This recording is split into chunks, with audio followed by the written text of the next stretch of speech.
Alright, I just wanted to show you what it sounds like. Listen. That's with good batteries. I've ran the signal all around. The starter solenoid is good. Besides, even if it wasn't, I straight jumped over it and it's the same thing. So I've checked all the grounds, cleaned all these connections, redone them just in case I had something loose or not connected good on the batteries, that we redone. Anyway, I've got it narrowed down. I say, my professional opinion is that it'd be this starter.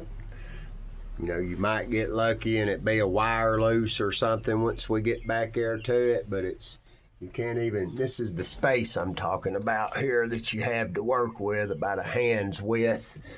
This your riser, and this your manifold.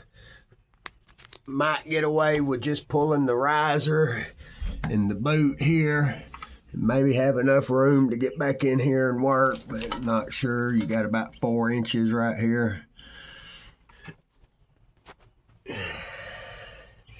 That's what you're working with.